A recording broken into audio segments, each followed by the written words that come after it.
Manually.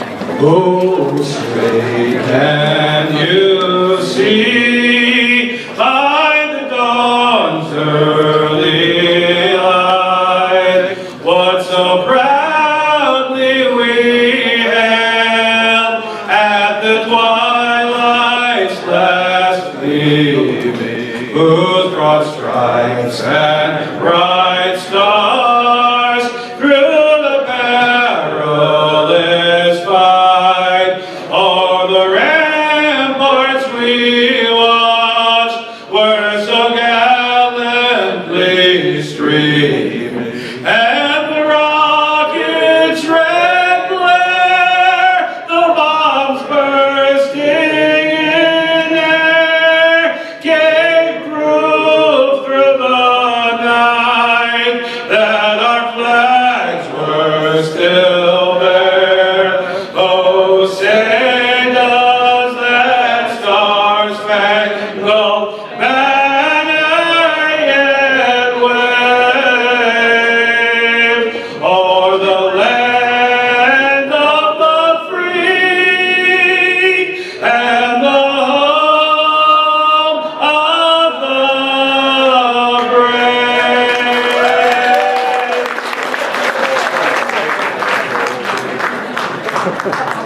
Oh, Lord, Balema, Pnima,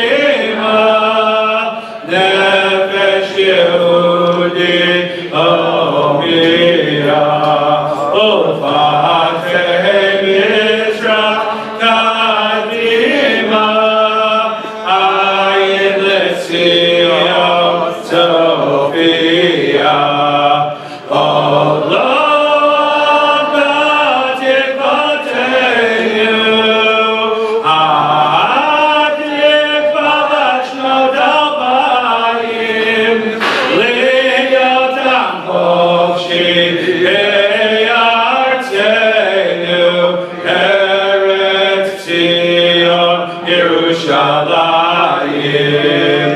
Liyotam Kovshi, Beyartenu, Eretz Zion, Yerushalayim.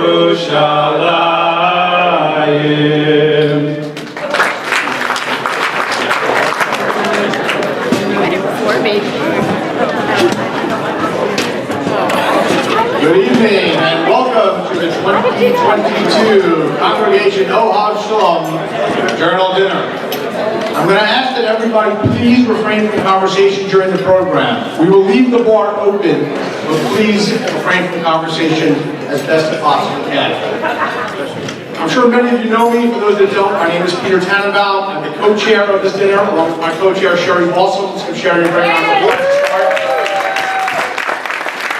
We were asked to co-chair this dinner 3 years ago. It's taken a long time to get here, but I think it's great that we're finally here. It's not lost on me, as we begin the proceedings for this evening, that for about 30 years, the job of Master of Ceremonies for the Ohav dinner was a role served by our good friend Erwin Duffner. His presence is very much felt here and in many, many things at Ohav, as well as so many others that are no longer with us. If there was one thing that Erwin would have loved, is to see the Ohav family coming together like this, to eat and drink and laugh and eat and celebrate and participate and eat and really just have a good time as one organization. I see there's a couple of empty tables over here. Just for those keeping in mind, this is primarily supposed to be for the Evans and Ferry's family. They know them the longest, and we see where they are. If I may use some salty language for a moment, and I know I can because there are no rabbis here in this room. It is damn good to be back. In person, here. Come on, it is damn good to be back. Celebrating our shul, our community, each other, and of course, our distinguished honorees. Before I begin, I would like to acknowledge some of the rabbis that are with us today. I hope I didn't miss anybody. I'm not even sure if they're all here. First and foremost, our very own Rabbi Emeritus, Rabbi Jerry and Amy Wahlberg. Rabbi Mark and Gerald Vogt, if you're here as well. I don't see them here yet. I know that Rabbi Kramer, Shimon Kramer, and Connie Kramer are on their way. Rabbi Doug Winston is also on his way. I don't see him here yet. Rabbi Jonathan and Nell Muscat. Have they made it yet? I haven't seen them. There's 2 seats right here. Rabbi Dave and Nicole Siegel. We have Rabbi Siegel somewhere. Rabbi Elliot and Deborah Grossman in the corner. I noticed them. And of course, Debbie's parents. My good friend, Rabbi David and Esther Shurin. David, I can't believe they're honoring him either. Here we are. And of course, Debbie's uncle, who I haven't seen yet either, but I know he's on his way, Rabbi Yessel and Uncle Shurin. When they get here, you'll let them know that there is a Jewish guy named Peter in the shul. On Peter, here he is. And I am told that Rabbi Evan's brother Daniel filled out a form recently online and can now legally perform weddings in New York as an ordained minister of the Universal Life Church. Not quite a rabbi, but he does it for a lesser fee, so it's a nice help. Is there anybody in this room that's not a rabbi? There's a bucket outside with the raffles, maybe one of the prizes can be split. But we are back. We are back. Not that the world is in perfect condition, and we have no idea where this pandemic is going to take us. But at least for the next few hours, we have the opportunity to recognize how special and wonderful it is to be back with our friends, with our communities, with our nearest and dearest, who we have relied on so much for the past almost 60 years at Ohav Sholom, for the past 12 years under the Evans leadership, and even for the last 2.5 years when the world was turned virtually upside down. As Rabbi Evan frequently likes to mention, and I am paraphrasing a little bit, if you cannot see the greatness and the miracles all around us, then you really are missing something. So let's give each other a great hand and recognize how wonderful it is. There's so many prayers in our religion, in our liturgy, that we think of to thank. I'm not going to ask anybody to say anyone specific, but take a look around the room. Look at the people sitting at your table. These are the people that have gotten us through the toughest times, perhaps, that most of us have ever been through. In the time after Passover, it is appropriate to study some Pirkei Avot. And with all these rabbis in the room, I am sure that you came here to hear me teach you some Torah. I was trying to figure out what would be an appropriate saying to share that would be appropriate for Ohav Sholom and our recent history. And I came upon this from Rabbi Joseph Hirkos, who says, "Morning sleep, afternoon wine, children's talk, and sitting in the assembly of the ignorant take a man out of this world." Let me say that again. Afternoon wine takes a man out of this world. It has nothing to do with the dinner, but I thought there were some people in our shul that really needed to hear that message. You know who you are, and if you're offended, it was meant for you.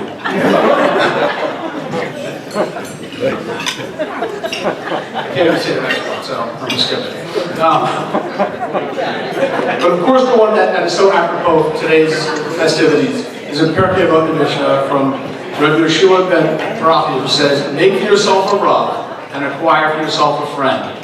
There is not one person in this room that sees we have a rav, but know that we all have a friend, and a friend who's partner in heaven.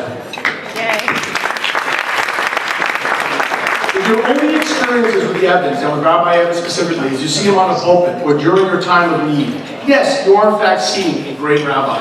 But if you take the time to really know him, to study with him, either one-on-one or in a group setting, to sit with him in Chevi at their home on a Purim, or at a Shavuos tea, or many opportunities that they open their home to, or march with them at a rally, or stand next to him in the performance of a mitzvah, whatever that mitzvah may be, you will have the opportunity to really know him as a friend. You get to see the warmth and the caring, the totality of what makes Rabbi and Chevi so special, and more importantly, such a special fit for our little corner of the world, known as Ohav Sholom. They took a very circuitous route to get to Merrick, all the way from Brooklyn to Merrick, via Montreal and Stanford, with some other brief stops, I think, in Israel, New Orleans, and of course, Camp Monroe. Now, of course, the good news for the rabbi is that when he changes jobs every couple of years, he gets to reuse all his classes and sermons. Nothing he would ever do. And he gets to tell the same stories over and over again, referring to people from his previous congregations. Yes, Rabbi, we all know about Eliyahu Hanavi at this point and some of the other stuff. But when you hear the same stories over and over again, it recently occurred to me that after being here for now 12 years, we are the subjects of those sermons. When the rabbi goes elsewhere, he's talking about us. When he tells the story about our congregant who asks a silly question, it's you people. When he tells the story If someone asked me a really silly question, or had a problem in business, or had a family dispute, it's not in Stanford anymore. That's 15 years ago.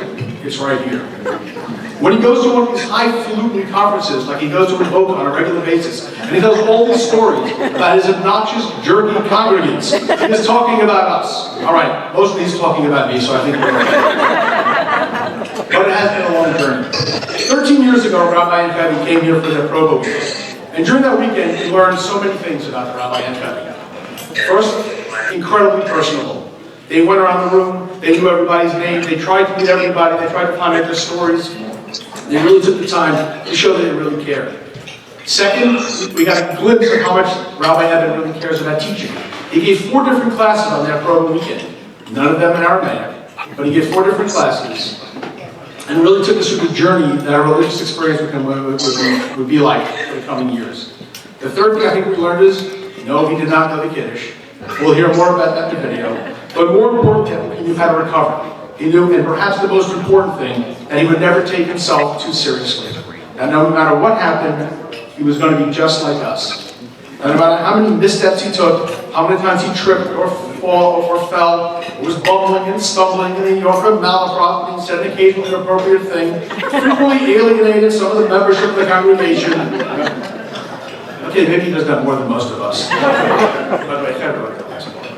But recognizing that he is one standing next to us, guiding, leading the way, teaching and encouraging us all to live more purposeful lives, offering counsel in a manner that we need it, in a way that we can understand it. And we knew that 13 years ago, and every day since then, I think, has proven that even more. To kick off the festivities this evening, I would like to introduce a man who really needs no introduction for our congregation. The shul that he built and led for 47 distinguished years still stands and still grows and thrives. Throughout that time of 47 years, there were so many things that we learned from Rabbi Wolbert.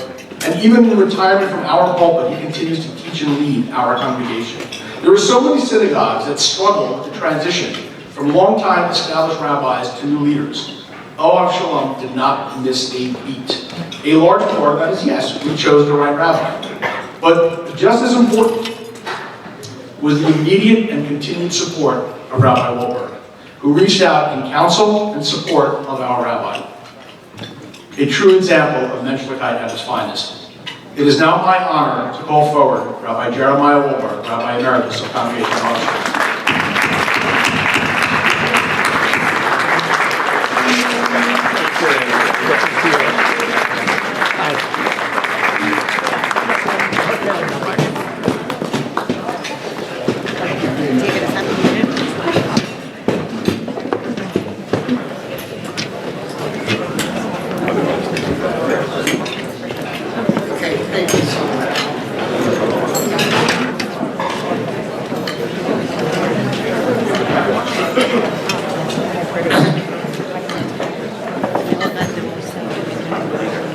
Thank you, Peter, for very kind words.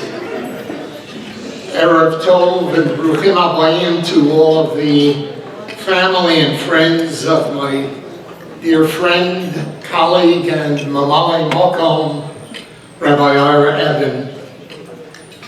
We're taught Zerizim Makdimin L'mitzvos, that when you have a mitzvah to perform, such as Hakaras Tov, the recognition of someone to whom you are indebted, do it quickly, do it appropriately, don't wait. Rabbi Evan was to be honored 2 years ago on the occasion of then 10 years of service to our shul. Unfortunately, as you know, the pandemic prevented that from taking place. So now, with God's help, 2 years later, we're privileged to honor his leadership, not for 10 years, but on the eve of his bar mitzvah year here at Congregation Ohav Sholom. It goes to show that there's always a shas hakosher, an appropriate and auspicious time in which to render tribute in the spirit of Hakaras Tov, which we are doing this evening. When we speak of religious leadership of the Jewish people, I'm reminded of the dual roles of Moshe and Aharon. We had a double leadership of our people. Chazal asks, why the necessity for having a second co-leader of our people? And the answer, I believe, is that they each exemplified a different quality that ultimately is necessary in that of a manhig, of a leader of our people. Moshe Rabbeinu exemplified the qualities of a Navi, a prophet. Lo kam Yisrael od k'Moshe, Navi u'magid et temunato. Moshe is the prophet, and Aharon is the Kohen, the high priest of our people. And the two roles of Navi, of prophet and priest, are totally different, opposite poles. The prophet is a critic. The prophet comes to tell you, you are capable of doing better. Don't be smug and self-satisfied with whatever progress you've made. The prophet holds you to strict standards. He's principled without compromise. The priest, the Kohen, is more of a realist. He's a teacher. He's a friend. He's one who pleads with HaKadosh Baruch Hu, with Almighty God. Even taking HaKadosh Baruch Hu to a din Torah in that famous tale. The Kohen has patience. The Kohen has compassion. The Kohen is an Ohav Sholom and Rodev Sholom, a pursuer and lover of peace, of love and mercy. And the rabbinate is heir to both of those traditions, to both that of the Navi Moshe and the Kohen Aharon. And a successful rabbi has both qualities, and that is Ira Eben. Principled, authentic, caring, compassionate. I am now amongst the Alter Rabbonim, but you'd never know it from the kavod, from the honor and compassion that he has shown to me personally and to my family. And I am told on wonderful authority that if ever he shone brightly, it was during the past 2 years of the pandemic. Maybe it was fortuitous that we delay our thank you until this evening, because no one could have served their congregation more admirably during the time of that pandemic shutdown than Rabbi Eben did, creatively, sensitively, teaching, preaching, counseling. You grew in stature during the most difficult of times, when unfortunately so many other rabbis fell short. And so it is with great joy that I come to pay my tribute to him this evening. I want to end with a story that I told in 1963 at my own installation as Rabbi of Congregation Ohav Sholom. I don't know if any people present this evening were there in the North Merrick Firehouse where that installation, yes? Good to see you, you look wonderful. That evening, when I began my tenure as your Rav, I told the following story about the yeshiva that asked the congregation that had been contacted for a rabbinic placement. The yeshiva asked the congregation, what kind of a rabbi are you looking for? And the answer that they were given by the placement committee of the shul was, we're looking for a rabbi who's not too much to the right and not too much to the left, just mediocre.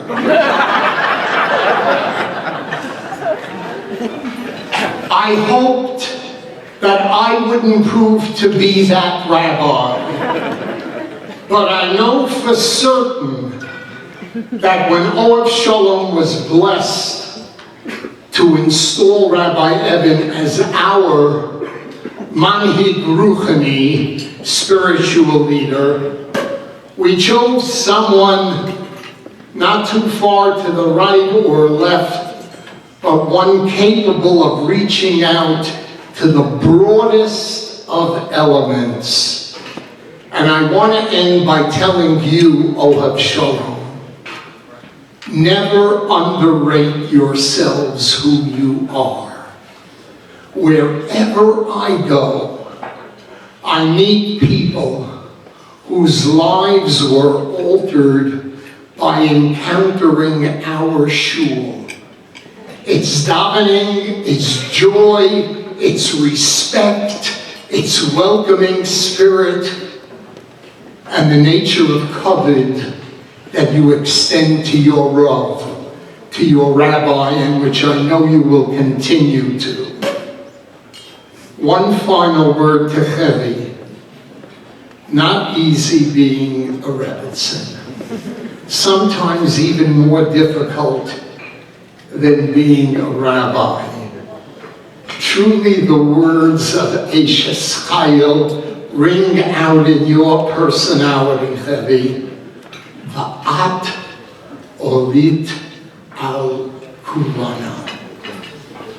So to the Evans and to our shul, we begin on Rosh Chodesh by wishing the rabbi and Chevi all the brachot of Birchat HaChodesh that we just recited, but especially Chaim Sheyimalu Mishalot Libeichem L'Tova.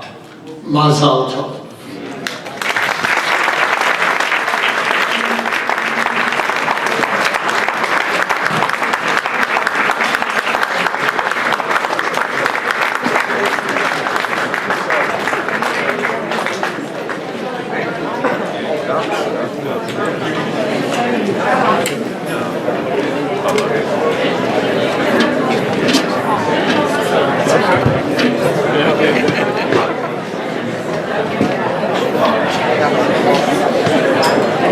Rabbi, thank you so much for those kind words. I did this one more time, let's give Rabbi Wolberg a huge show about Ohav.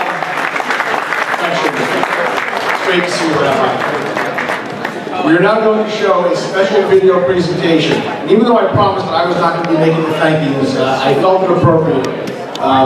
Two people worked incredibly diligently on this. I know Jordan Smith is here somewhere, and I saw David House somewhere. There was also Jordan's birthday this past weekend, so everybody, we don't just sing happy birthday, let's get a really happy birthday for Jordan, please.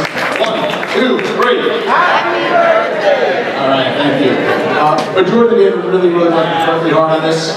It's a fantastic video, a great representation of Ohav, and of course, the event. So everybody, please enjoy it.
When I think of Ohav, but the first would be community.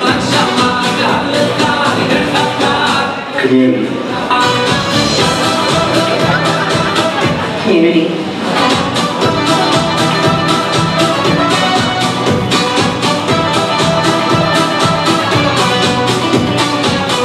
Warm. Unique. Inclusion. Welcome.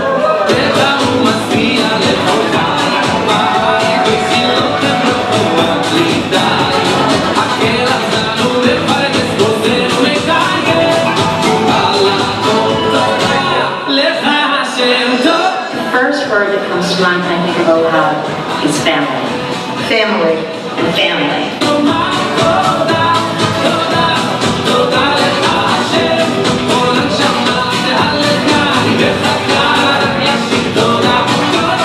The religious journey.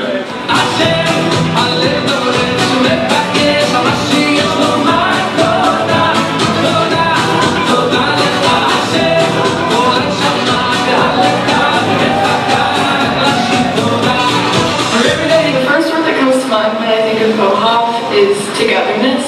First word that comes to mind when I think of Ohav is probably fun. I got to make you proud. So all the friends I made along the way, let me hear you sing it out loud. My face to you, my life. It's every night. The first word that comes to mind when I think of Ohav is gotta be love. There's a ton of love here, and I think you feel it when you walk through the door. We have so much great programming here at Ohav that really meets the needs of the diverse community that we are. I like going to the weekly class that the rabbi gives. It really helps me feel like I'm learning something and staying current and up to date. My favorite program at Ohav has got to be the rabbi's classes. I try to attend as much as I can. They're on a wide range of very interesting issues, and the crew that comes to these classes makes them lively and exciting. The holidays at Ohav Sholom are unbelievable. It starts on Rosh Hashanah all the way through Yom Kippur, and of course Sukkot and Simchas Torah. And the celebrations here and the way that the community gets together to celebrate in a packed room with everybody singing and dancing is really just a sight to behold. I went to the Men's Club Book Club and it was fabulous. My favorite men's club event is probably the karaoke nights. I think it's a night where just everyone lets their hair loose. We see a different side of everybody. We see talents of people that we just have never seen before, and it's very memorable.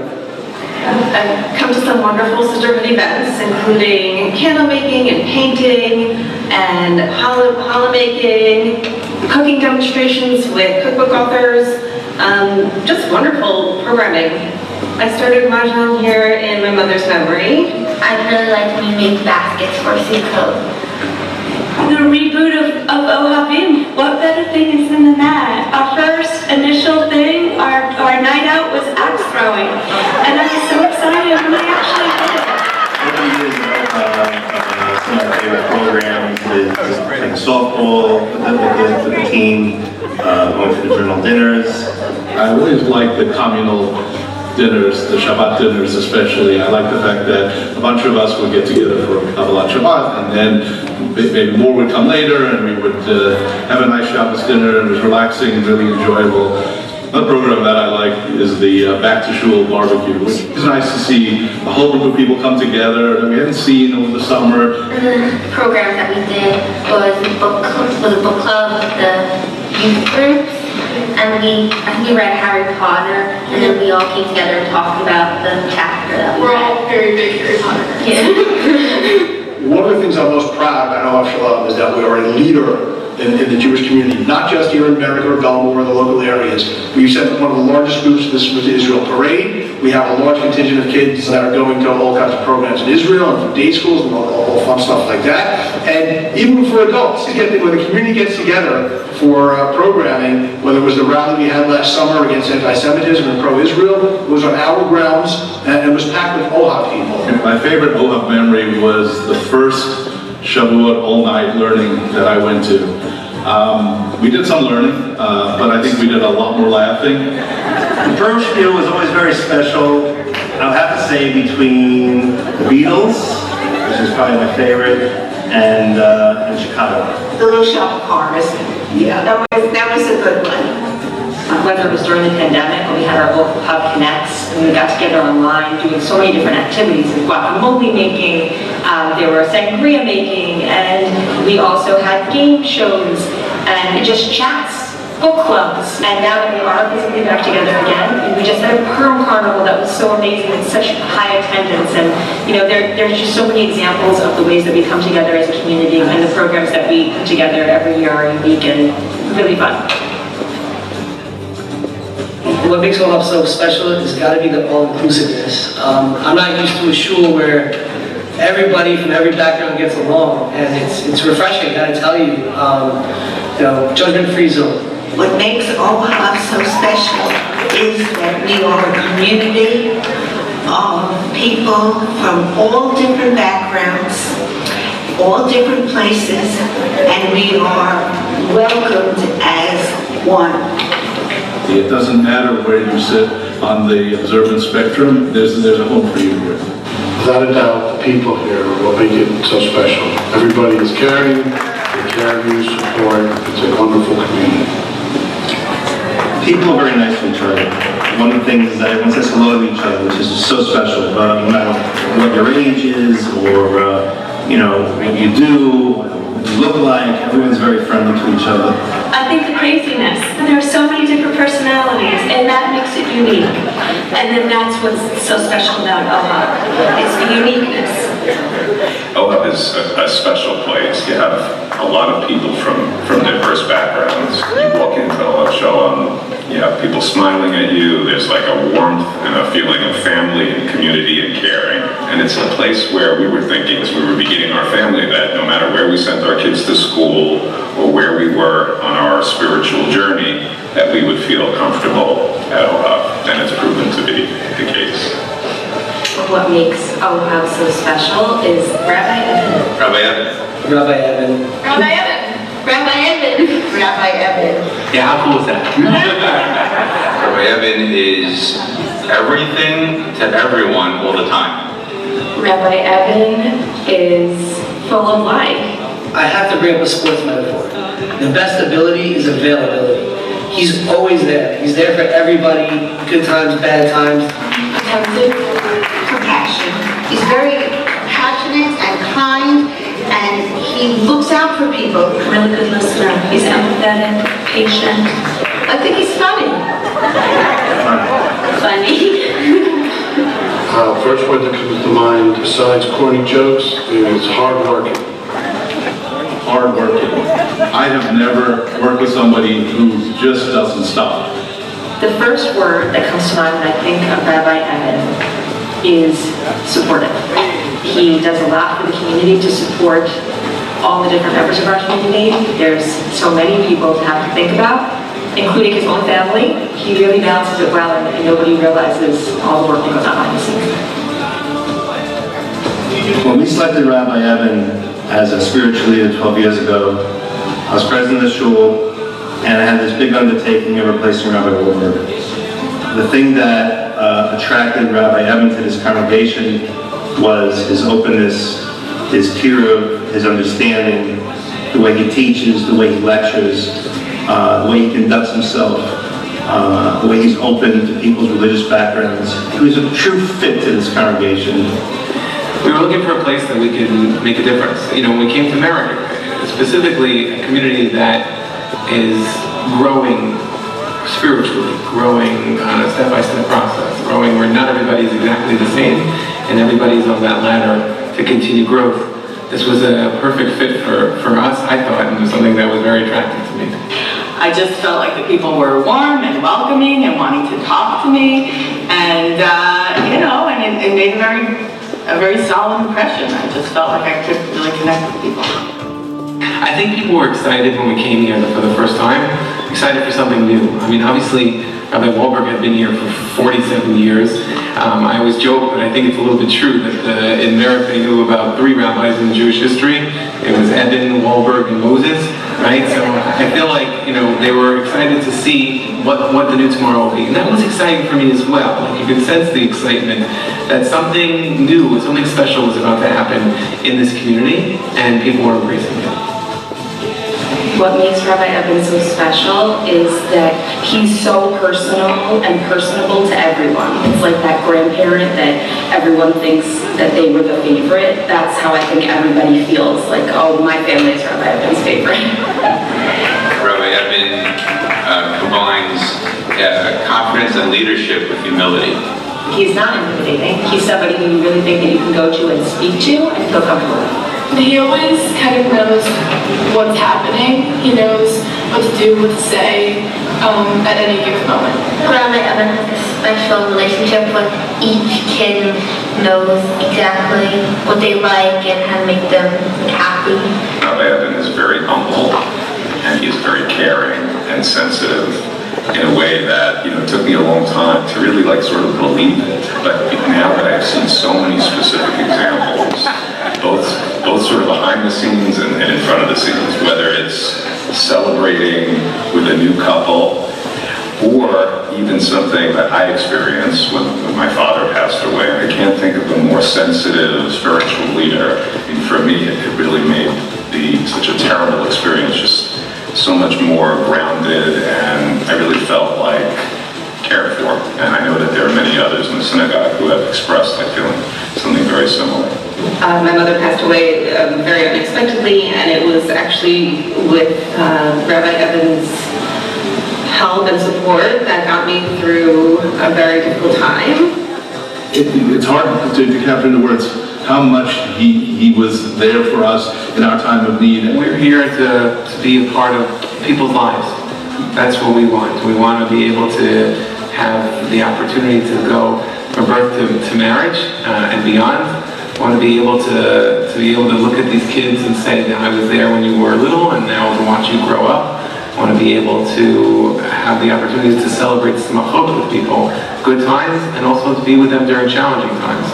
And this community really just embraced that. They love to be loved, and they welcomed us as part of their family right away. Rabbi Evan, not only does he provide counsel and support and compassion and services for our members, but he goes outside of the community and to the Islam Center when they had the tragedy of the massacre. He organized that we go as a temple to show our support and love for them. I'm actually the chair of the Interfaith Dialogue Committee at the Rabbinical Council of America, and I've been able to develop these relationships with this particular group from the Hizmet movement in Turkey. They have shown us to be incredible friends, and of course we are friends to them. They reached out to me after the tragedy in Pittsburgh, the Pittsburgh shooting, and said, we want to be able to embrace and speak to your community and show a brotherhood and solidarity. We followed up with an iftar. I've spoken at their programs. I've also been their spiritual leader. And I also think that that gives us a new exposure to different people, recognizing that we have a lot in common. We're working for the greater good. The best Rabbi Evan memory that I had is when I first joined the shul, and I found him on YouTube doing the Moth Slam, which is a short story competition, which he won. And he was very dynamic and very engaging and very funny, and I said to myself, giddy up, this is going to be a ride, this is going to be fun. So one day he said that he was going to be performing in the moth competition, and we went to the competition, and he was so funny, and we had such a good time, and he told this really funny story about burying books. And then it was my turn to say the holy prayers. So I go to get my book.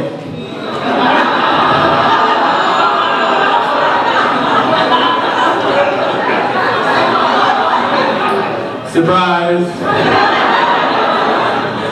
And the son-in-law says, do you want us to try to get it, Rabbi?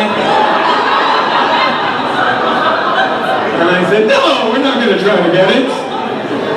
Chevy and I have a good rapport. She's very funny. I've had a number of opportunities both in shul and in the Evan home to dialogue with her. She's a great resource as well and very knowledgeable. She comes from a strong background, very long rabbinic legacy, so she's a knowledgeable person and very funny. The Evans are a walking comedy show. She's there, always behind the scenes, helping to keep their household together, and also keeping Rabbi Evan on top of things, making sure that he's getting it right, that he's attuned to what's going on in his community, that he knows the right things to say at the right times, and getting the advice that he needs from that perspective. So they've both been an amazing asset to the community. Chevy always is really, really warm and friendly and really considerate of being the partner to Rabbi Evan. We love going there for Purim. She makes an awesome potato kugel, almost as good as Rob Stein's. Sorry, Chevy. It's always a fun time eating with them. I really enjoy when the community comes to our house in the informal kind of settings, either on Purim or on Shavuos at a tea where an Irish sits at the head of the table. And it's so much more personal than when he's standing up here and giving his drasha, and I just feel like it's a good way for him to connect with people. One of the things that he came up with, which I thought was a fantastic idea, was in Simchat Torah, to introduce the shul to an Eshes Chayil. We have a Chasam Torah, a Chasam Bereshis, and normally it goes to a man. So he wanted to, his idea was to, include women. So I thought it was fantastic. Over the years, the innovations that we've made and we introduced were, to me, most exciting. The first time we had a community seder, the first time we had a Hanukkah lighting, the first time we brought in Torah tours and our intern for synagogue education, or when we had a female intern. These are just a few events and programs. Some of them were short-term, some of them continue till this very day. Those are exciting. I come to shul to hear the rabbis' speeches on Shabbos. I think they're brilliant and well thought out, and after almost every one of them, I want to yell Am Yisrael Chai. Some of my proudest times are around the high holidays. I feel like Ira creates an unbelievable vibe here on the high holidays. His talents really shine. It's magical. Sometimes I walk out of Yom Kippur davening feeling like I've had a transformation. My favorite Rabbi Evan memory It was his first weekend here. It was a trial run, and I remember sitting with him at his table, and he went to say Kiddush for Friday night dinner, and he started fumbling because he was saying the wrong Kiddush. He was nervous, but he said Shabbos Kiddush. He said the younger Kiddush. So that was pretty funny. I'm sure he was praying nobody noticed. He came through. He got the job. He's still here. My favorite Rabbi Evan memory is his Shabbos vegetarian cholents. That's why I'm here. Great about Kiddush is that one of the things I learned is that if you feed people, they like you. And so I can give a speech and a class and give and hit a home run, but it means nothing to me if my cholent isn't good. That's the Jewish mother in me, and I love making cholent in Ohav Sholom, and I think I've gotten the recipe down perfect. So one of the things Teddy and I were talking about before is about how well run this shul is, and how passionate the volunteers are, how talented the volunteers are. I consider Rabbi Evan a friend, and getting to know him and work with him is one of the very top highlights of being president here. The other thing about Rabbi Evan as a partner is there really is no task that is too big or too small. And then on a larger scale, I was president of the Hebrew school years ago, and I got to work closely with Rabbi Evan then, and that was at a time when we were in need of a new principal, and that's when Rabbi Evan took the helm of leadership for the Hebrew school, being the principal, and he's done a fantastic job then. So it's really great to be partners with Rabbi Evan. A few years ago, I had the honor of taking over as the principal of the Hebrew school, and it is, don't get me wrong, it's a tremendous challenge. I always talk about the responsibility that we have to develop literate Jewish adults. We have a very strong curriculum that we're focused on, that we want the children, of course, to love being Jewish, to learn all about the holidays. We want them to learn how to read, and that to be comfortable with the siddur, and that someday they're going to be in college, and they're going to be at Hillel, and they'll say, can anybody lead Kabbalah Shabbat? And our kids will say, yes, they can. Thank you for the siddur, Rabbi. Thank you, Rabbi, for the activities you planned. Thank you, Rabbi. Regarding our adult education program and our classes, there is a special relationship that a teacher has with their students. And there's no greater joy to teach Torah. I get tremendous strength from it. I could be exhausted, I could be not feeling well, I could be anything, and if it's my class, I'm immediately energized because I love to share, and I love the excitement it has when you get a student of any age who's excited to learn.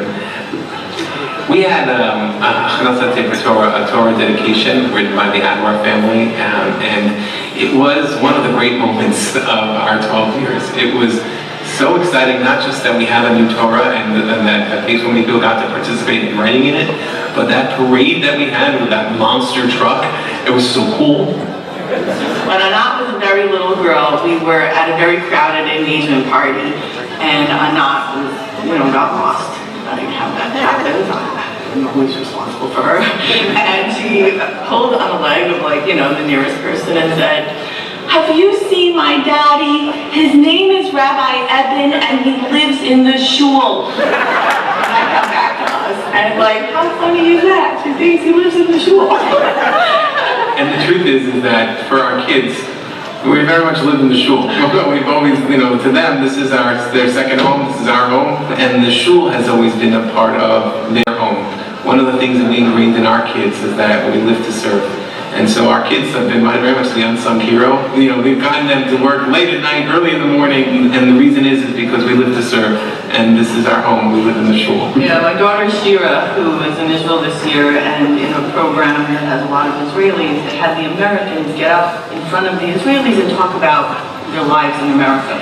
And Shira was the designated person to talk about community, and what a community is like, and how it's like surrounding a shul, and how everybody, comes together, and they do social activities together, and they, and religious activities together. And support each other in all different times. And I was so proud that she got up and spoke about Merrick as the paradigm American Jewish community, which I think is I think thinks he works for the shul, actually. He volunteers for bingo, and he loves it. He ran the youth programs from when we had Ohav Connects. He participated in some Pokemon contest. And when you talk about me being the face of the shul, I think this kid is the face of the shul. He was born here a few months after we got here, and I think people see him as their kid. He's their pride and joy that I watched him grow up. And everybody knows this kid. He's definitely the face of Ohav Sholom. A recent tearjerker moment that I had was my daughter Shlomi got married, and we had Shabbos Shabbat here in Merrick, and she got up and made the most beautiful speech with a very developed Torah, and spoke about how she had spoken a decade before, almost to the day, at her bat mitzvah from this pulpit, and really how it came full circle that she was speaking again during her Shabbat brachot. It really has impacted them. Our lives here have really impacted them, and that became clear to me when, now all grown up and married, she was able to speak to us. At her bat mitzvah, she concluded her last line with saying, "Thank you for being part of my bat mitzvah and a part of my life." And I think 10 years later that she really felt that. She really felt that connection to the community, and she was excited to be able to share this moment with the shul. A couple of things that I really would love to work on. One of them is to get more Torah learning, more study in our community. I think that there's interest, and it just some people have to figure out how to find the time. And there are so many resources available. I'd love to be able to be a community of learners, whether it means recreating the Chaburot that were around from before I came, or creating WhatsApp groups or whatever, or more using modern resources. A community where everybody learns a little bit. We're not learning 20 hours a day. Everybody's learning 5, 10, 20 minutes, a half hour a day. I think that would be life-changing and change our community completely. And the other project that we're currently working on is the Brett Gibson Bika Cholim project. The hope is to be able to create a network where volunteers come and help individuals case by case, figuring out what they need, what resources we have to provide for them, and every case, every individual will be different. It's a community of caring. And so these are the projects that I hope that it helps us continue to grow. We've been blessed to be part of this community for 12 years. I consider it an honor. I feel it's an honor as well to be able to serve this every single day. Every day I get to do something great to help people. So we're celebrating today 12 years. It's not celebrating us. It's celebrating the community, how much we've grown, the special people in our community, the leaders, the members, the staff. We have to mention the incredible staff that I get to work with on a regular basis. People who love other people, serve. We're here to celebrate the show. And that's what this means to me. Otherwise, I would never have accepted it. You got me on the extraordinary man, shine up.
big round of applause for David Hauser and Jordan Smith. I think I say with some real strong confidence that Jordan, who is now the vice president of the synagogue, for the next several years, we are certainly in good hands. I just take a couple of quick minutes. We're going to have to show another video, a short video. Some special guests in the video in honor of the Evans as well. So please bear with us a few more minutes. Great video.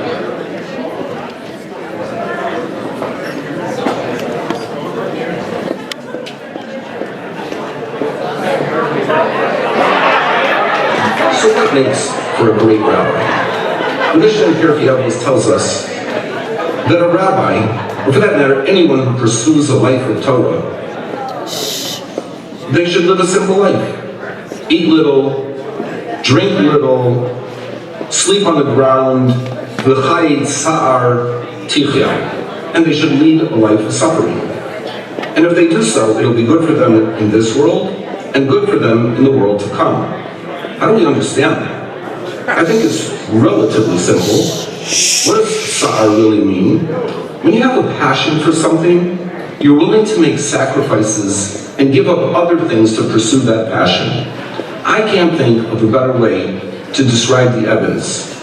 In their passion for the rabbinate, they have been willing to sacrifice and give up other things in order to lead a life of Torah, an inspirational life to inspire others. That's what the Torah means, the Mishnah means when it says, V'chayit sa'ar tichya. Not that you're suffering, but that you're giving up, that you're sacrificing things to pursue your passion. The rabbinate is the passion of the Evans. And that's why we're honoring him tonight, because of the success of him sharing his passion with you. So I give you a simple bracha tonight to the Evans, that you continue to have this passion, that you be willing to sacrifice for your kehillah and community, and for the community that they should share that passion and be inspired by the beauty of the Torah that the Evans share with you. Thank you for the opportunity to share my good wishes with the Evans and with the entire Ohav Sholom community. Mazel tov. Hello, Rabbi Ira and Chavi and members of your incredible community. I'm so thrilled to be able to join all of your friends and admirers on this extremely special occasion, and you celebrate 10 years in your wonderful shul. I know you for a very, very long time, and Ira, I've admired you, and I've admired your thoughtfulness, your learning, your dedication to your communities as you moved from one to another, and now Baruch Hashem have landed in an extraordinary place. You are an outstanding rabbi, you are an outstanding human being, and your community is blessed to have you. It's a great shidduch between you and them. You appreciate them, and they undoubtedly appreciate you. And I also happen to know a little bit about you and Chavi as parents. I've had the privilege of having one of your children in my class as an outstanding student. And so Baruch Hashem, what a great, great occasion this is. HaKadosh Baruch Hu should give both of you continued wonderful, happy years to be able to be more and more the leader, the inspirer, the teacher, and the friend to your community that is blessed to have you and appreciates you so much. Mazel tov on this great occasion. The shul dinner was coming up, and we couldn't think of better honorees than ourselves, the Evan children. We asked our parents, Rabbi Ira and Chavi Evan, to say some kind words about who we think should be the honorees. What the community has really come to gain from Isaac is his lack of devotion to honor Zero. Isaac is the one who inspired us to invest in important things, such as a pool table and couches for the team lounge. Isaac is always the one to call when we need mentoring. Maybe when we need a cute kid to sell tickets at bingo. But being the only and best Evan who has lived his whole life as an OF member, it is obvious that the American community would be so important to him. And yet he's gone above and beyond, singing louder than ever, youth groups, and eating as many cookies as possible during Kiddush. My daughters have been an integral part of the Merrick community. They've encouraged so many people to go to eye doctors for fear of seeing double, creating a neighborhood of extremely good vision. What has really made Shalene, Shira, and Anat stand out is their ability to smile during pictures. These young women have stuffed countless envelopes throughout their time as Rabbi's daughters and have given so many great stories for his speeches. But when instead, Ohav presented Rabbi and Chavi Eben as the honorees for the Journal Dinner of 2022, we realized truthfully there are no people more worthy of this honor. What I really admire about my parents is that they always put family first. I've never felt lacking quality family time despite my parents' jobs, despite that they have a lot of time dedicated to the Ohav community. They have always had a lot of time dedicated to me and my siblings as well. Over the years, I've watched as Ohav has become a part of their family and by extension, part of my family. It was so special when I saw all of my familiar Merrick faces so happy and excited for me and Erin at our wedding, and I really felt like I was among family. And I see that my parents feel the same way, just like they dedicate lots of time to their immediate family. They also dedicate an extreme amount of time to their Ohav family and really feel invested in the Ohav community. I hope that this investment and this dedication continues for many more years to come. And also, Mom and Daddy love you so much. Congratulations, Eva and Rabba, on receiving this amazing award. It's been such a pleasure being a part of your family and the Ohav Sholom family, and really everyone's welcomed me with such open arms. It's truly amazing to see how much you do for the community, and I'm so happy for you. Mazal tov. Have been extremely committed to the shul over the past 12 years. But their commitment to the shul never caused them to sacrifice on their commitment to us. We had family dinners every night, no matter what craziness was going on with the shul. Phones were turned off, crises were paused, and we were talking about our day. My parents also made sure that we were never overshadowed by guests on Shabbat, despite the fact that we've had a lot of members and scholars and residents over for meals. In fact, a lot of Shabbatot were dedicated just for family, so we can spend time with each other. Also, I'm sure there are some stories about us that my dad didn't include in speeches, so thank you for that. I love you guys, and Mazal Tov.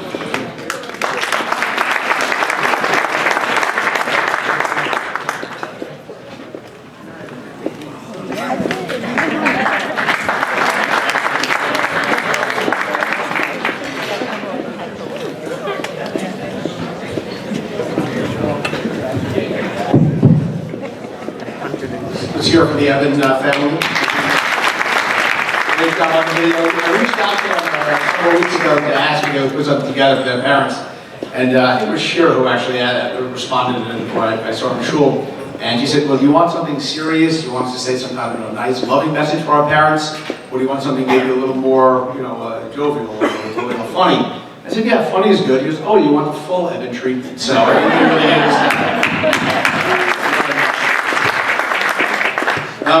There's an old joke that goes something that I'll tell it really quickly. At the bar mitzvah, the rabbi asked the bar mitzvah boy what he wants to be when he grows up. And of course, the bar mitzvah boy says, I want to be the rabbi. And the rabbi feels great. This is wonderful. He looks at me as an example. So the rabbi asks him why. I know you know the joke. He goes, wow, bar mitzvah boy, why do you want to be a rabbi? He says, well, this is great. You get to sit on the beam, look very, very important. You get to boss everybody around. And during the week, you don't have to do anything. And so, of course, the rabbi says, no, I think you'd be much happier as a shul president. It is my honor and privilege to introduce our shul president, Adam Marshall.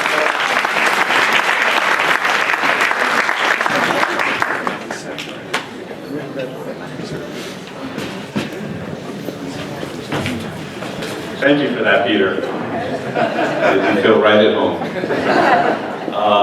Wow, that was a great video, and this is already a wonderful evening. After being forced to cancel our annual journal dinner 3 years in a row, I hope you share my profound excitement and joy that all of us are able to gather together to celebrate so many brachot for our community.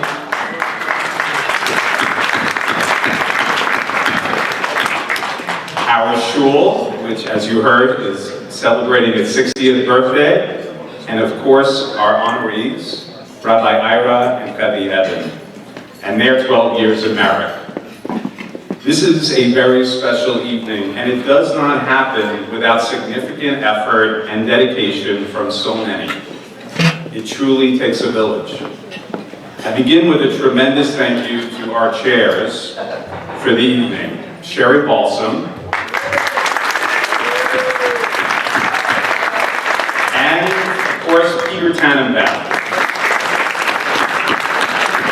Your time, devotion, and tireless efforts have come together to make tonight a memorable and special evening. Thank you so much. I would love it if both of you would please come up so that we can give you a small token of thanks. Oh, there's my lovely assistant.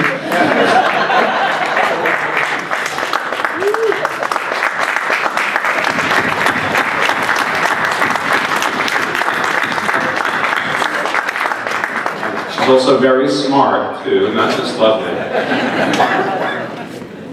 Thank you guys very much. I also want to thank our Vice President of Fundraising, Rob Liebman. Rob, you have Ohav, I don't see Rob, but where are you, Rob? There you are, right in front of me. It's the light. Rob, you have Ohav like running through your veins and have a sincere love for our shul. Thank you so much for everything. Please come up for a small token as well.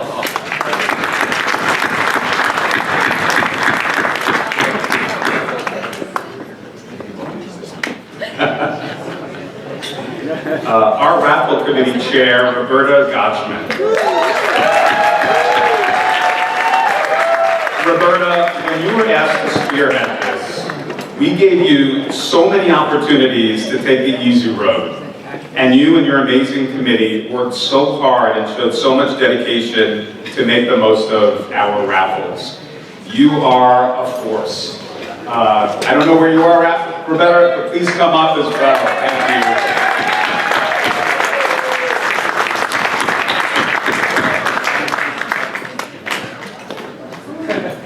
And a huge thank you to Ohav's Executive Vice President, Jordan Smith.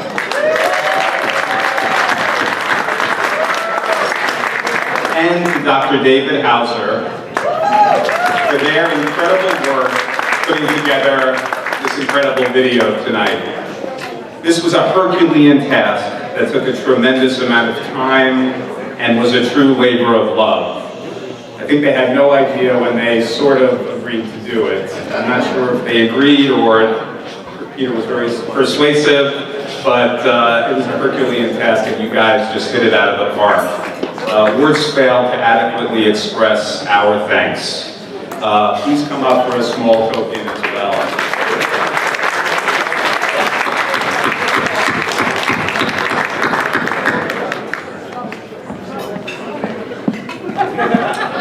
There are many others to thank who worked on the Journal Dinner Committee who were instrumental in tonight's success, which we will all do at another time. But I would be remiss if I did not also thank 4 more people.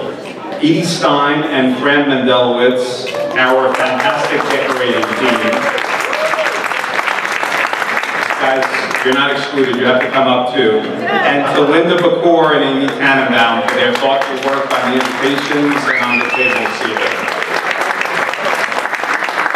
Please come up as well. Thank you guys. We certainly have so much to celebrate this evening, and I leave the best for last. Our honorees tonight, Rabbi Ira and Chavi Eben.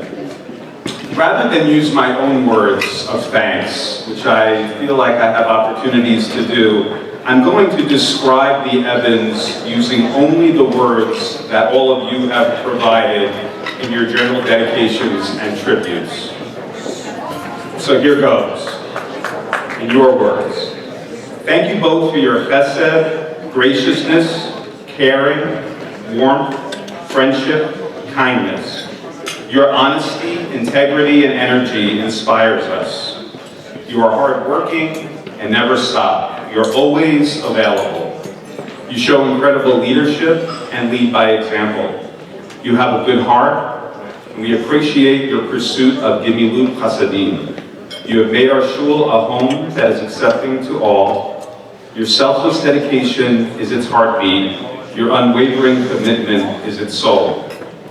We are grateful and full of appreciation. You continue to make Ohav a place of study, love, and community. We appreciate your wisdom and knowledge of Torah, which have captured our hearts, inspire our minds, and nourish our souls. We are grateful to you for your teaching in the community of meaning that you have created for us at Ohav Sholom. Thank you for your tireless efforts and dedication to Ohav and all its members, for bringing technology to Ohav, including bringing Ohav to all of us on Zoom when we could not be together in person. You help so many of us feel connected and not alone. For bringing meals to those who need it, for helping us through Hurricane Sandy and COVID-19, helping all those who needed COVID vaccine appointments. You were there for them and helping us get through bad times as well as celebrating the good times. You always seem to know when to call and how to help. You've epitomized what a religious leader and a community could and should do during a period of near overwhelming stress and fear. Thank you, Chevi, for opening your home to youth leaders, rabbinic students, and any guests that come to our community. You never say no. You've both inspired us, taught us, and challenged us to grow as Jews and as people. Over the years, you keep us smiling and laughing. We have enjoyed celebrating with you at holidays, simchas, and so much more. We've appreciated your sensitivity and comfort during challenging times. You continue to inspire us daily and guide us on our path to continuous improvement. We are truly blessed to have you both in our lives. Your kindness, sensitivity, wisdom, and leadership have enhanced our community and help us all to continue to learn and grow. May you continue to go from strength to strength, Michayil L'Chayil. Yasher Koach, and thank you.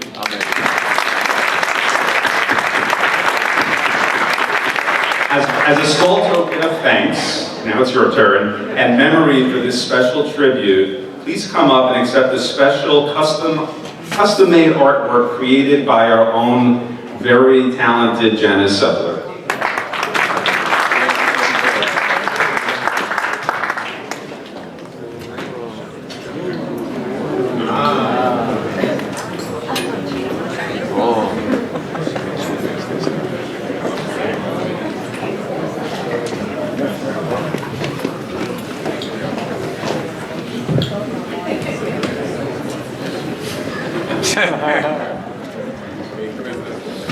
Hold it up, hold it up.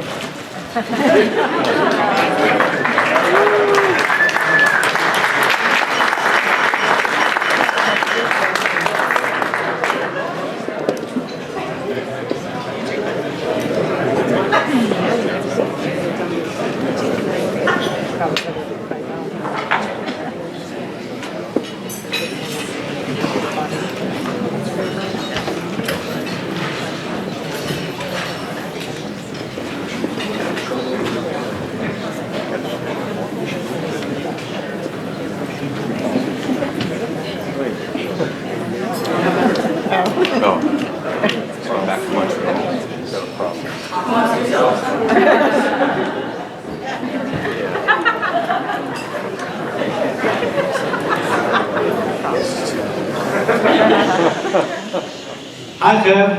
I'm home from shul. Another beautiful November day in Montreal. It's warming up outside, minus 18. But I think that's Celsius. I still have no idea how to do the conversions.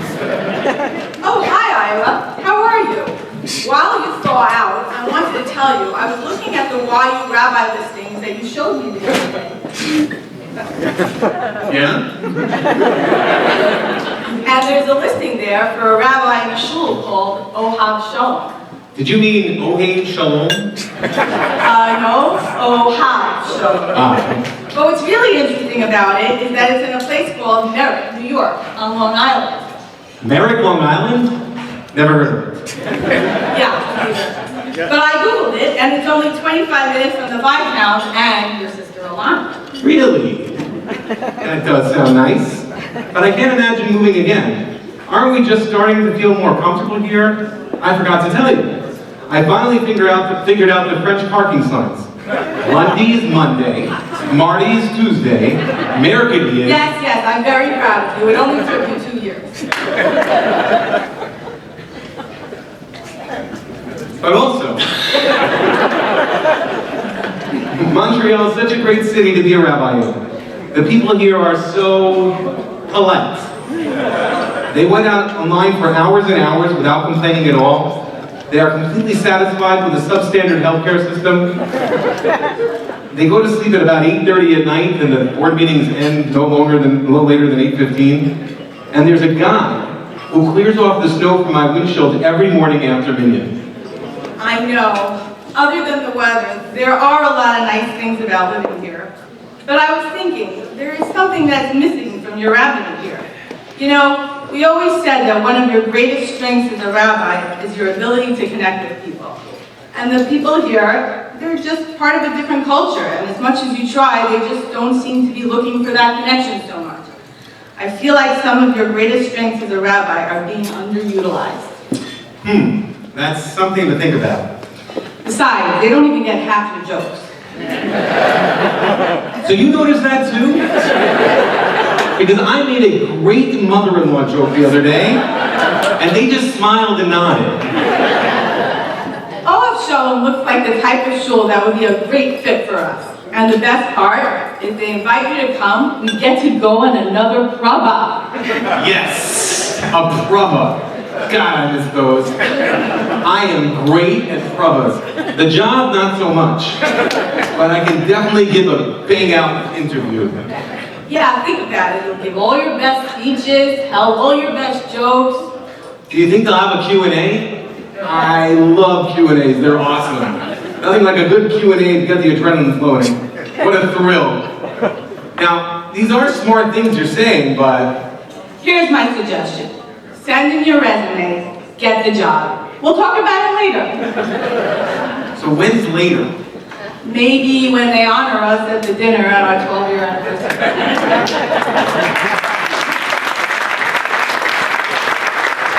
And that, my friends, is almost exactly how this conversation happened. Nearly 12 years ago, the Evan family returned to their homeland, America. Merrick, America. And began serving the people of Congregation Ohav Sholom.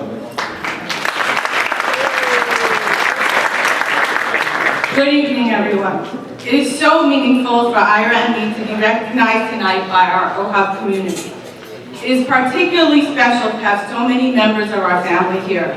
The Evans, Ira's mother, Sheila Evan, and her husband, Lenny Jacobs, all of Ira's siblings and their spouses, the Shurins, my parents, David and Esther Shurin, and all of my siblings and their spouses, Ira's aunt, Elaine Gilbert, and his cousins, my uncle and aunt from Muncie, Rabbi Yosef and Rachel Shurin, and my cousin Yitzi, my uncle and aunt Chaim and Gail Shatner, and all of my cousins. And the newest members of our community, of our family, the singers, and of course, our children, who have been dragged to shul events since they've been born. I don't want to speak long, but this is somewhat of a personal milestone for us as well. As we celebrate with you tonight, we mark the completion of nearly 21 years in the rabbinate. And it didn't always go so smoothly, especially in the beginning.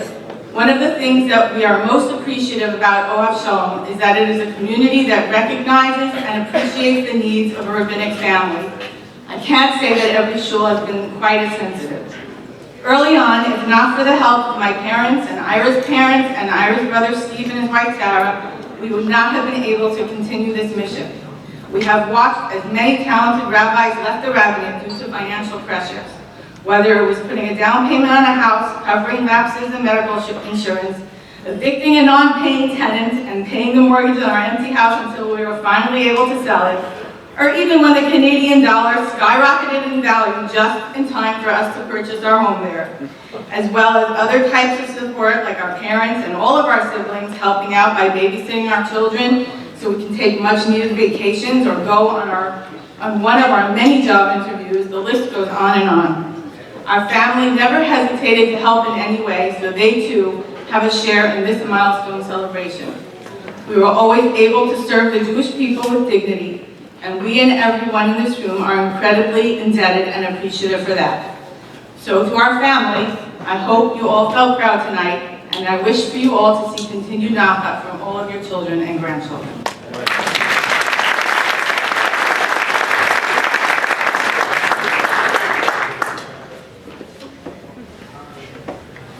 It is so great to see everybody here today and tonight, and it would be great to see you in shul, by the way.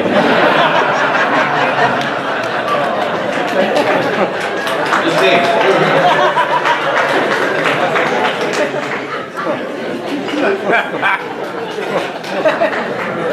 That was an ad-lib. I took a glance at some of the ads for the journal. I'm looking forward to seeing the other ads as well, and it is so special to be so supported. It really is so meaningful to us, even the people back in the bar.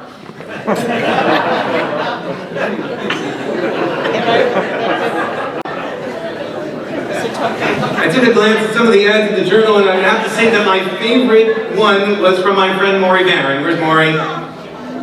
There we go. Maury, my favorite one was from Merrick, who wrote the following: Mazel tov to our fearless leader and to her husband.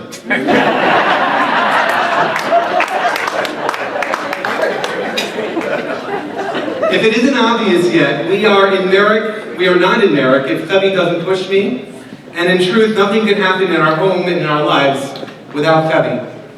I did two smart things in my life. The first was I married Chevy, and the second was that I decided to do my best to listen to everything she says. Being the rabbi's wife, as was said, is not simple. It is often hard and really not easy. It comes with a tremendous amount of sacrifice. And living with me, well, that isn't so easy either.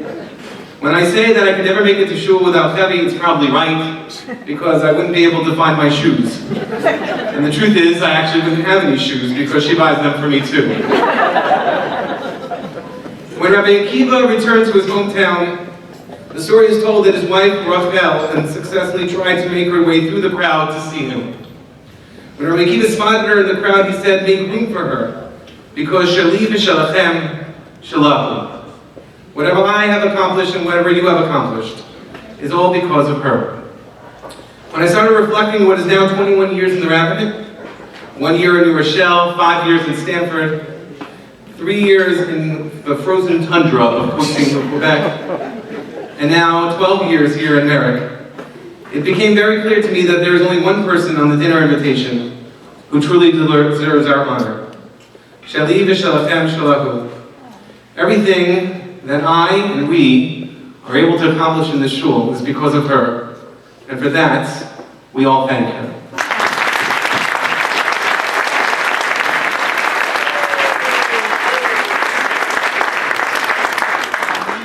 Now, I've been told that I am the primary impediment from dinner, so I wasn't supposed to thank anyone, but in addition to all the volunteers and all the wonderful leadership at Ohav Sholom, currently led by Adam Marchuk and Jordan Smith, we need to thank our dinner chairs again.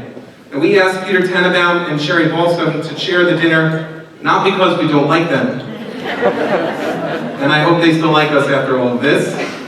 We knew that they would make it a special evening for the shul to celebrate, and we were absolutely right.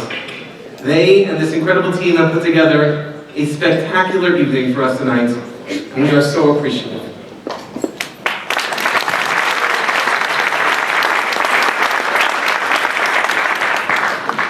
I also want to mention personally that I am blessed to work with some of the most incredibly special people at the shul. Rosemary Hart is aptly named as the heart and soul of our organization.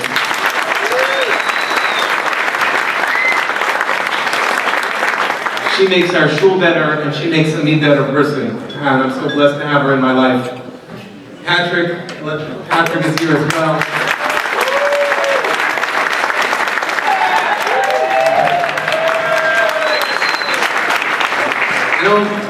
We realize how blessed we are to have people like Patrick and Bonnie and Edward, Emmanuel and Junior, and so many others who are part of our team. They love and respect, their love and the respect that they have for the shul and for me means so much for me personally. They make it a pleasure to go to work every single day, and I hope they know that I feel the same about them. Today, as we honor our shul, we honor them as well.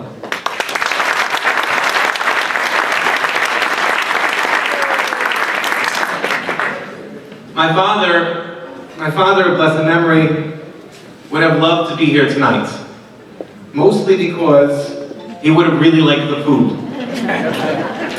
But my father, whose third yahrzeit is next week, his greatest trait was that he was extremely likable. And I think it was because he never took himself too seriously. My father would make people laugh not by making fun of others, but mostly by making fun of himself.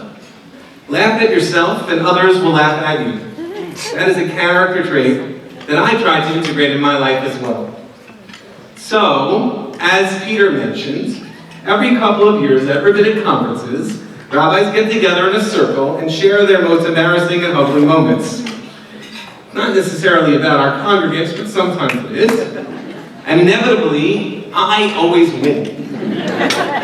Probably because I say or do something silly or stupid to embarrass myself on a regular basis, and I am excellent at that. But mainly because I laugh at myself more than probably anyone else. Anyone who's seen those moth videos can probably know what I'm talking about. So a few years ago, just before COVID, I shared two stories. This one was about a congregant, of course not from here, right? And I had the entire group, including some of my rabbinic mentors, rolling in stitches. The first is a story that I'm not going to share, but later, after I join all those people back at the bar, and we have a few l'chaims, you can ask me about the little Schmeckel story. We're not going to talk about it now. I'm going to share a second story. A few years ago, way back when at Kiddush, when a member came over to me and said the following: Rabbi Evan, I spoke to a family member, I spoke to a family the other day that you did that funeral for last week. They told me how helpful you were. And then he said very loudly at the Kiddush, and I always tell people, no one does end of life like Rabbi Evan. You're so sensitive, you're so empathic, and there's no one who does that better than you. And then I said thank you, thinking this was over, except he continued. You may not be the best orator, he said. You may not be the most academic or scholarly. You're definitely not the biggest Talmud Chacham out there. Now at this point, I'm like, really, no, let's stop. It's okay. Please, I'm begging you. But of course he went on. Your jokes, they're really not so funny. You sometimes get food stuck in your teeth and Kiddush. And I've also noticed that sometimes you spit when you speak. And he went on, and I'm like, please, please. But nobody, he exclaimed to the room, nobody does end of the life better than you, Rabbi Evan. And of course, what we learned from here is that if Ira Evan is your rabbi, it may be hard to live with him, but eventually, when you die, it'll all be worth it.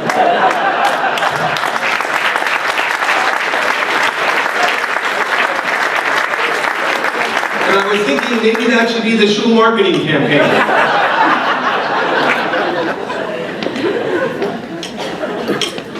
The Gemara in Tractate Rosh Hashanah describes Yiftach, who was a shofet, who was a judge, and is not painted in the most positive light in the book of Judges. He doesn't appear to be the sharpest tool in the shed. Yiftach bedoro, kishmuel bedoro. L'amdecha shafilu kal shebakalim v'nana parnes al hatzibor, arehu ka'avir shebavirim. Yiftach in his generation is like Shmuel in his generation. And this serves to teach us that even the lightest of the light, the least distinguished individual, once he has been appointed as a leader over the community, he must be treated like the greatest of the great. Now some interpret that to mean that Yiftach was really a nobody. But since he was the best you were going to get, then you have to treat him respectfully. even if he didn't necessarily deserve your honor. And almost like Noach, ish tzaddik tamim hayah v'toratav, Noach was great in his generation. But if he had lived in Avram's generation, he probably would have been nothing special. But I read it somewhat differently. Yiftach b'doro kishmoro b'doro. It's not that Yiftach would have been a nobody had he lived in Shmuel's generation. But Shmuel Navi would have been a nobody had he lived in Yiftach's generation. Shmuel would never have made it past the first interview. Because I believe that rabbis and communities are matched with God's divine hand, with his Etzbat Elokim, handpicked and selected for each other like a marriage. It is the definition of the word bashert. The shul and the community make a perfect fit with Rabbi's talents, his strengths, and even his personality. And when the rabbi and the shul are matched properly, it is like two pieces in a puzzle. There is nothing more perfect. 2 years ago when the shul told me that we were going to be honored at the dinner, I prayed for something, anything, so I wouldn't have to be honored. Apparently I prayed a bit too hard. Yeah, I'm sorry about that. But I said at the time to Peter and to Sherry that it should not be a celebration for us, but a celebration of our years with the shul. You see, tonight we are not honoring a rabbinic couple, but we are celebrating that moment. The moment that we fulfilled God's divine plan that this rabbinic family and this shul would become one. And I believe be'emunah shlema that when you believe that, when you live and breathe that there is no job that is too tedious, no task that is beneath you, that everything is part of the privilege of serving your beloved congregational family, and every day is an absolute joy and honor. This, my friends, is what we are honoring today. The 12 years of us together in this uniquely special shul that Rabbi Jerry and Amy Wahlberg and our original members founded. The shul that created the culture of family, a dedication to empower Jewish children, a non-judgmental spirit of religious growth, one step at a time. We celebrate our shul that has perpetuated this culture these last dozen years. The Gemara says at the end of Tractate Megillah that when Messianic times come, the synagogues and the study halls and the diaspora will be reestablished in Israel. Now, Kenny, I hope they'll fix the roof before they take it. Now, maybe they can leave the Kiddush Club here, that's okay.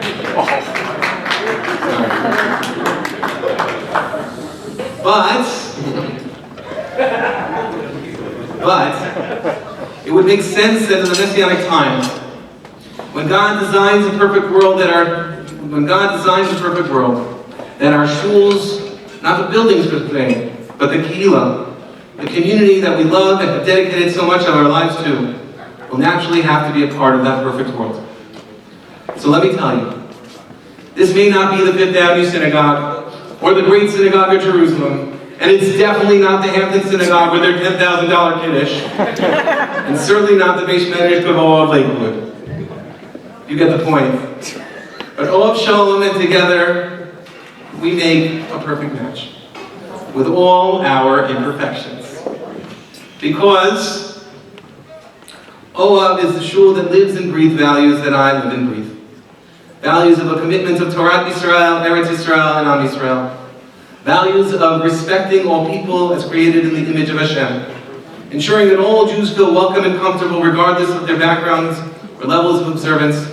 When we are in a shul, we are not pulled to the right nor to the left, but we're all pulled upward, rising and growing in our commitments. We are a kehillah, a communal family that celebrates each other's simchas and endures each other's challenges as if they were our own, where everyone contributes and invests, gives their kishkas to the klal. And I am inspired daily by your volunteerism and dedication. I am humbled to be a part of this very unique group of people. Friends, tonight we celebrate our 12 years together, but we also celebrate our future together. A future that will continue this vision and values by blending in veteran members with our newer members. They will bring their special spice that will help all evolve, while still remaining true to who we always are. This is a beautiful celebration of 12 phenomenal years as a shul. Thank you. Thank you for your incredible support this evening It means so much to all of us. Thank you for this gift tonight. And thank you for continuing to make us a part of your lives. May God bless you all. May God bless this wonderful shul that binds us all together.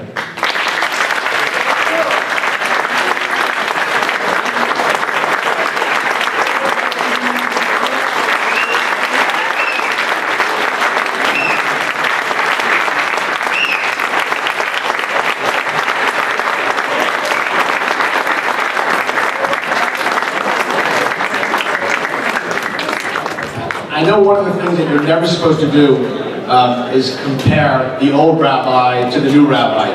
But for those comparing, Rabbi Wahlberg was about 15 minutes less. And with that, we invite everybody to enjoy dinner.